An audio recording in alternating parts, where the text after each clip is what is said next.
이 시각 현재 열리고 있는 아시아 주요 증시 일제히 하락을 하고 있습니다. 그나마 어제 대선으로 쉬어갔던 우리 증시가 강보합권으로 선전을 하고 있는 양상인데요. 중국의 상하이 종합지수 역시 약세를 보이고 있습니다. 자세한 중국 이슈 알아봅니다. 한국투자증권의 조선주 연구원입니다. 안녕하세요. 네, 안녕하십니까. 네, 그래도 중국 증시 최근의 흐름을 되짚어 보자면은 많이 올랐습니다. 많이 오른 이후에 다소 쉬어가고 있는 양상인데요. 최근에 중국에서는 어떤 이야기들 나오고 있습니까? 예, 말씀하신 것처럼 최근 강세 보였던 그 건설자재나 석탄 이러한 금융주들 같은 업종 위주로 차익 실현 부담이 늘어나면서 약세 보이고 있지만 일단 지난주 후반 4%대 급등 이후에도 전반적으로 양호한 투자 심리가 유지되고 있습니다. 지난 중앙경제공작회의 통해서 내년 경제 정책의 연속성이나 적극적인 도시화를 통한 내수 확대, 안정적인 성장 확보 등이 강조가 되면서 계속 매수세가 유입이 되고 있고요. 기관들이 경기 민감주 매수에 나서고 있는 것으로 확인이 되고 있습니다. 중국 정부가 태양광 산업에 대한 구조조정 방침을 발표하면서 해당 업종 내 대형 업체들도 강세를 보이고 있고요.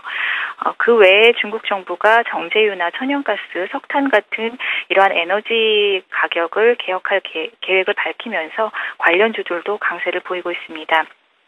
특히 최근에 그 금융주들에 대한 그 관심이 높아지고 있는데 중국의 그 신규 펀드 설립 규모가 지난 2007년을 상회하면서 계속해서 늘어나고 있고요.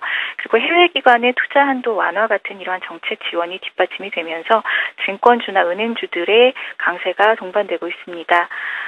또한 그 해외 기관들에 대한 투자 한도도 완화됐고 또 내년 1월 중에는 이러한 해외 기관들의 지수 선물 거래를 허용할 가능성도 지금 제기가 되고 있는 상황입니다. 중국의 11월 FDI가 6개월 연속 감소세를 지속하면서 불안 요인으로 남았는데 세계은행이나 HSBC와 같은 주요 기관들이 내년 중국의 경제 성장이나 기업 실적에 대해서 낙관적인 전망을 잇따라 내놓으면서 경기 회복에 대한 우려는 점차 완화될 가능성이 높습니다. 세계은행은 내년 중국 GDP 성장률을 기존의 8.1%에서 8.4%로 상향 조정을 했고요.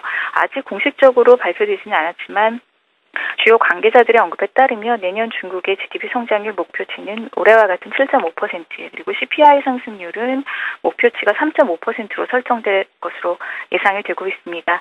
다만 중국 내 부동산 규제나 수급 관련 불확실성은 지속적으로 주시해야 될 변수인데요. 11월 주택가격 상승세가 확대된 것으로 확인된 이후에 중국의 그 정부가 토지거래 단속이나 부동산 규제 기조를 지속을 하겠다 이러한 입장을 재확인했습니다. 또한 12월 중에 보호예술지 물량이 크게 늘어나는 만큼 남은 기간 동안에 또다시 일시적으로 지수 변동성을 확대하는 요인이 될 가능성은 있어 보입니다.